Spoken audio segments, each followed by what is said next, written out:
teman yang ikhlas.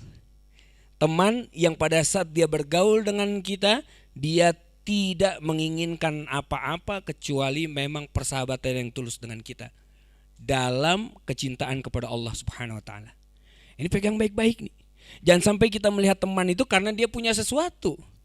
Jangan sampai kita menilai teman itu membedakan antara teman yang A dengan teman yang B gara-gara harta yang dia miliki atau jabatan yang dia miliki, ya. Atau macam-macam yang dia miliki, karena kita lagi ada butuhnya, wah semua kita keluarkan. Inilah mengapa ya para ulama itu dilarang untuk bertemu, untuk bergaul dengan apa? Dengan yang namanya penguasa. Mendatangi rumah-rumah penguasa. Dikhawatirkan apa? Nanti kalau sudah temenan dekat dia main ke rumahnya, pada saat penguasa itu menjalankan atau mengatakan atau melakukan suatu kezaliman, dia nggak enak untuk nasihatin. Karena apa? Karena sudah dapat parcel, karena sudah diamplopin, karena sudah yang lain-lain, murah banget jadi harganya. Enggak. Ya. Pada saat ulama udah mulai begitu, maka tidak akan ada keberkahan di dalam kata-katanya, di dalam kemudian ilmunya dan lain-lain. Subhanallah. Ini ikhlas yang ketiga. Kemudian yang keempat adalah teman yang tidak hasad dan hasud. Ini bahaya ini. Teman yang tidak hasad dan hasud. Kalau ada teman sudah mulai hasad, apalagi kemudian menghasut, tinggalin buru-buru. Kalau kita tidak bisa merubah dia, maka tinggalkan dirinya. Karena ini amat sangat berbahaya bagi kita. Bahkan ada surat tersendiri khusus turun kan, ya. Qul a'udzu birabbil falaq min syarri ma dan seterusnya. Yang paling akhir adalah wa min syarri hasidin idza hasad. Paling terakhir, hasad. Karena penyakit hasad ini bahaya, teman-teman. Penyakit hasad ini bisa nular, ya. Suami bisa menularkan hasad ini ke istrinya, istri bisa menularkan hasad ini ke anak-anaknya, sehingga satu keluarga bisa hasad keseluruhan terhadap tetangganya, terhadap temannya, terhadap segala macam, ya, terhadap segala macam. Bahkan dalam perkara-perkara kebaikan pun akhirnya dia hasad. Subhanallah. Ini dia. Ini penting sekali. Maka camkan 4 hal ini pada saat kita ingin memilih pertemanan. Dia masuk nggak dalam kriteria ini? Kita nggak usah membahas teman yang baik itu sholat, teman yang baik itu udah nggak usah dibahas lagi. Itu mah udah pasti. Yang penting 4 ini. Karena ada teman yang sholat, cuman 4 ini nggak masuk. Bisa difahami nggak? Ya, teman sholat, hasad mah hasad aja. Sholat mah sholat, tetapi mengajak kita kepada kemaksiatan ada juga. Sholat mah sholat, tetapi kemudian lip service terus kepada kita. Ada juga. Maka ini yang perlu kita pegang baik-baik. Nah, setelah kita mendapatkan teman yang model seperti ini, maka ingat-ingat, jangan sampai kita lepaskan. Jangan sampai kita lepaskan. Walaupun kita punya permasalahan dengan dirinya. Karena terkadang namanya temenan ini pasti ada permasalahan. Apalagi permasalahan kita itu kebencian misalnya. Ada satu hal yang membuat kita benci, itu kita bawa-bawa terus sampai sekarang. Kejadiannya udah kemarin-kemarin, bahkan setahun yang lalu. Gara-gara masalah bisnis berantem. Gara-gara masalah yang satu pengen masak apa, yang satu pengen masak apa, berantem. Bisa itu kan? Gara-gara bikin bong berantem. Bisa tuh. Nah, kalau model temen yang terakhir itu tinggalin itu. Ya, tinggalin. Itu enggak ada kebaikan di dalamnya kali itu. Ya, tetapi pada saat dia kemudian mempunyai kekurangan, karena demi Allah saya katakan, seorang kiai pun punya kekurangan. Seorang ulama pun punya kekurangan. Tapi lebih banyak mana kelebihannya sama kekurangannya? Lebih banyak mana kita melewati hari-hari dengan dia baiknya atau kurangnya? Pasti banyak baiknya. Namanya teman baik pasti kan banyak baiknya itu. Bukan karena banyak buruknya. Tapi yang dahsyat lagi teman bandel yang kemudian sekarang menjadi baik. Ini akan baiknya dahsyat. Kenapa? Bandel-bandelnya udah ketakar sama kita. Dan yang namanya teman bandel itu biasanya gak ada jaim-jaiman lagi ya kan? Udah. Namun di sana kita bisa saling menguatkan dan mengingatkan. Ini adalah apa ya? Kekuatan bagi kita semua. Kekuatan. Dan kalau teman-teman merasa ada permasalahan dengan teman-teman dekat kita, maka segera selesaikan. Dan itu gak usah pakai basa-basi. Teman dekat itu gak perlu basa-basi. Yang perlu basa-basi teman baru, ya kan? Iya, sehat-sehat. Basa-basi udah. Basa-basi. Langsung aja dek tek begitu. Bahkan ulama mengatakan kalau engkau masih berbasa-basi dengan teman baikmu, sesungguhnya dia bukan teman baikmu. Maka teman baik itu tidak perlu basa-basi lagi. Dan yang paling penting juga, kita perlu sensitif terhadap keadaan teman-teman baik kita. Jangan sampai kita makan enak, ada teman-teman kita yang gak bisa makan. Kita punya salah satu teman juga yang sedang kesulitan, ya, tetapi beliau menjaga dirinya dari meminta-minta. Gak ada mau minta-minta, ngemis-ngemis ke kita, enggak. Curhat ada, tapi gak ada yang minta-minta. Masya Allah, ini dia. Dan ini mendapatkan pujian oleh Allah, dari Allah. Dipuji dalam Al-Quran langsung, bukan hadis ini. Dipuji bahwa ada, kata Allah, orang yang kekurangan tapi dia menjaga dirinya dari meminta-minta. Ini hamba terbaik, kata Allah. Bahkan teman-teman dekatnya sendiri gak tahu kalau dia lagi kesusahan, lagi kesulitan. Dan pada saat dia menjaga dirinya, maka teman yang baik, lihat, khairun nas anfa'uhum linnas, sebaik-baiknya manusia yang paling banyak yang namanya manfaatnya bagi manusia lain. Maka lihat, kalau kita mau masuk surga, nggak dapat surga Firdaus, kita perlu surga yang di bawah Firdaus misalnya, yang bau-bau dari Firdaus masih nyium lah, kira-kira begitu ya. Maka lihat, ada syaratnya di dalam surat Az-Zariyat, surat ke-51 itu. Baca dari ayat 15, 16, 17, 18, 19 ya. Di ayat situ dikatakan bahwa apa? Kalau kita mau masuk dalam surga yang namanya taman-taman surga. Ini taman-taman surga. Dikatakan bahwa innal muttaqina fi jannati wa uyun. Sesungguhnya orang-orang yang bertakwa itu tempatnya di taman-taman surga.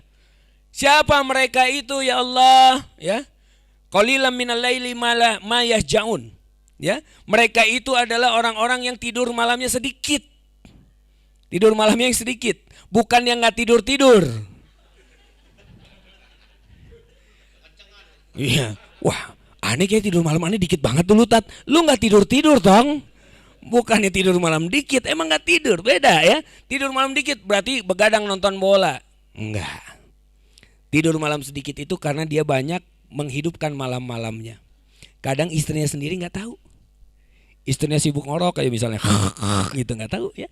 Tapi dia duduk di atas sejadahnya bermohon kepada Allah untuk menjaga istrinya yang sedang tidur itu, untuk menjaga anaknya yang ada di kamar sebelah itu, untuk menjaga teman-temannya yang tidak bisa dipandang mata. Dia menangis di hadapan Allah, ya Allah, hamba cinta kepada mereka ya Allah. Ini orang yang perlu kita temenin, yang model begitu. Dan kita pun perlu menjadi orang yang seperti itu. Supaya apa? Allah tuh cinta sama orang-orang yang model seperti ini. Ya, itu satu, tidur malamnya sedikit. Yang kedua, wabil asharihum yastaghfirun. Wabil asharihum yastaghfirun. Di banyak waktu-waktu menjelang subuh dia sibuk beristighfar. Astagfirullah. Astagfirullah. Padahal harinya belum dimulai. Hari kan belum dimulai itu. Dia baru melek matanya, dia baru sholat, selesai sholat kan belum ada dosa yang dia kerjakan kan? Dia sibuk istighfar. Astagfirullah. Dan Rasulullah melakukan hal ini, teman-teman. Rasulullah itu menjelang subuhnya selalu beristighfar itu. Astagfirullah. Astagfirullah. Masya Allah. Dan yang ketiga syaratnya, nah ini dalam surat Al-Zariyat di ayat berikutnya ya. Dia ini menjaga banget, mempersiapkan banget untuk apa? Menolong orang yang meminta maupun tidak meminta. Menolong temannya, menolong sahabatnya, baik ya. Kalau yang minta jelas ya. Kalau minta, ada teman kita, sahabat kita nih, di Taubaters minta tolong, nggak usah pikir 2-3 kali. Bro, bisa tolongin gua nggak? Bisa insya Allah. Apa? Pinjam dulu duit dong 100 juta. Wah banyak juga ya. Ntar dulu. Yang penting depannya bisa dulu. Ya, masalah belakang, wah kalau 100 bentar dulu deh nih. Ya, kita kumpulin dulu semuanya. Misal ya kan, dari 100 teman satu orang sejuta, kekumpul nggak 100 juta? Kekumpul. Karena apa? Karena dia adalah sahabat soleh kita yang gak mungkin dia akan minta kalau itu gak terdesak. Karena dia menjaga dirinya dari meminta-minta. Bisa difahami ini. Jadi kalau teman-teman saling orang-orang soleh temenan ini tenang hatinya. Gak dikit-dikit seret, telepon tiba-tiba pagi-pagi, tweet. Wah, tumben nih dia nih. Kenapa nih? Bu, kenapa nih? Wah, minjem duit jangan-jangan nih. Hidupnya nggak tenang jadinya, padahal dia punya, ya, iya. Curhat masih oke lah kalau curhat. Tapi kalau yang satu itu mendingan pinjam duit aja, ya. Daripada aneh curhat, jangan deh lu pinjam duit aja lah. Jangan curhat lah, pinjam duit aja ya. Enggak, gua nggak butuh duit. Aduh, amsyong nih. Ya udah keangkat lagi. Ya, jadi itu ya, pada saat dia kemudian meminta, tandanya dia memang dalam keadaan terdesak. Kalau kita bisa bantu, udah nggak usah pikir. Siap, bismillah, selesai. Karena apa? Jangan-jangan itu yang malah bisa menyelamatkan kita di akhirat nanti. Tapi kita juga perlu peka terhadap teman-teman yang gak minta. Diam aja, diam. Tiba-tiba wafat aja.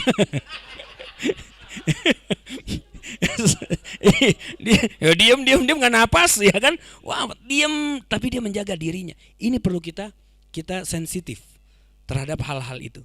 Maka kadang-kadang di pertemanan ini perlu ada yang si fulan lebih dekat sama si fulan, nggak apa-apa. Bukan berarti dia lebih dekat sama dia kita nggak dekat, bukan. Makanya saya pun menjaga. Ane bilang kalau di grup itu, teman-teman apapun siapapun punya akses yang sama ya, buat ngobrol. Tapi kadang-kadang ada yang sungkan, ada yang segan, ada yang segala macam. Enggak. Kalau kita masih segan, masih sungkan, berarti kita bukan teman baik. Berarti antum menganggap saya ini bukan teman baik, ya, bukan teman baik. Apalagi nganggap guru, nganggap teman baik aja enggak, apalagi nganggap guru. Orang kalau sama guru udah nggak ada malu-malunya, langsung ngomong ya. Kalau sama teman baik ada kemungkinan itu masih ada gap sedikit, nggak enak segala macam ya. Tapi kalau kita jangan hilangkan gap itu. Karena apa? Karena pertemanan yang model inilah yang kita harapkan ya. Maka saya tutup kajian ini. Ulama mengatakan, kulli man sahibuka aqul laka man anta. Katakan kepadaku siapa sahabat-sahabatmu, maka aku bisa katakan kepadamu siapa dirimu sebenarnya. Lihat itu. Kita akan terdefinisikan dengan sahabat-sahabat kita, teman-teman. Maka kalau kita memilih sahabat-sahabat yang kurang baik, sementara kita berdiri tegak dalam kebaikan, ini tandanya kita nggak berhasil, ya, nggak berhasil memilih pertemanan yang baik. Maka jagalah diri kita dan carilah pertemanan yang baik. Supaya apa? Supaya yang ditularkan adalah kebaikan-kebaikan kepada diri kita. Kalau sudah dapat yang model seperti ini, jaga baik-baik dengan perhatikan adab-adab dalam pertemanan kita. Hilangkan hasad, hilangkan hasud, hilangkan suudzon, hadirkan husnuzon, ya, hadirkan prasangka baik. Karena apa? Pertemanan inilah yang kita harapkan untuk memberikan syafaat kelak di yaumil akhir nanti. Ya. Mudah-mudahan Allah memberikan yang namanya kekentalan persahabatan kita ini.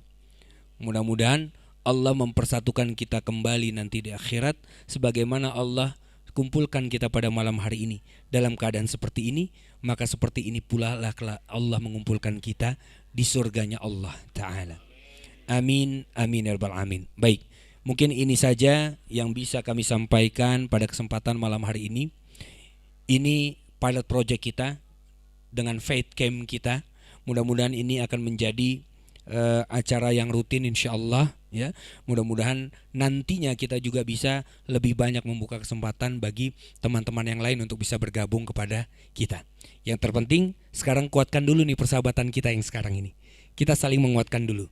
Dan jangan terlampau cepat untuk menasehati orang lain. Ingat ini ya, terutama sesama teman. Kalau kita tidak dimintakan nasihat, jangan kemudian lisan ini gampang nasihatin orang. Karena perkara kita aja belum beres, urusan kita aja belum selesai. Maksudnya apa? Memperbaiki diri di hadapan Allah. Ya, kecuali teman kita minta nasihat, baru kita nasihati dengan nasihat terbaik. Kalau mereka tidak minta nasihat, jangan menasihati. Simpan baik-baik, ya. Ini saja. Baik, mudah-mudahan apa yang kita ikhtiarkan, apa yang kita inginkan, apa yang kita impikan bersama-sama diijabah oleh Allah Subhanahu wa taala.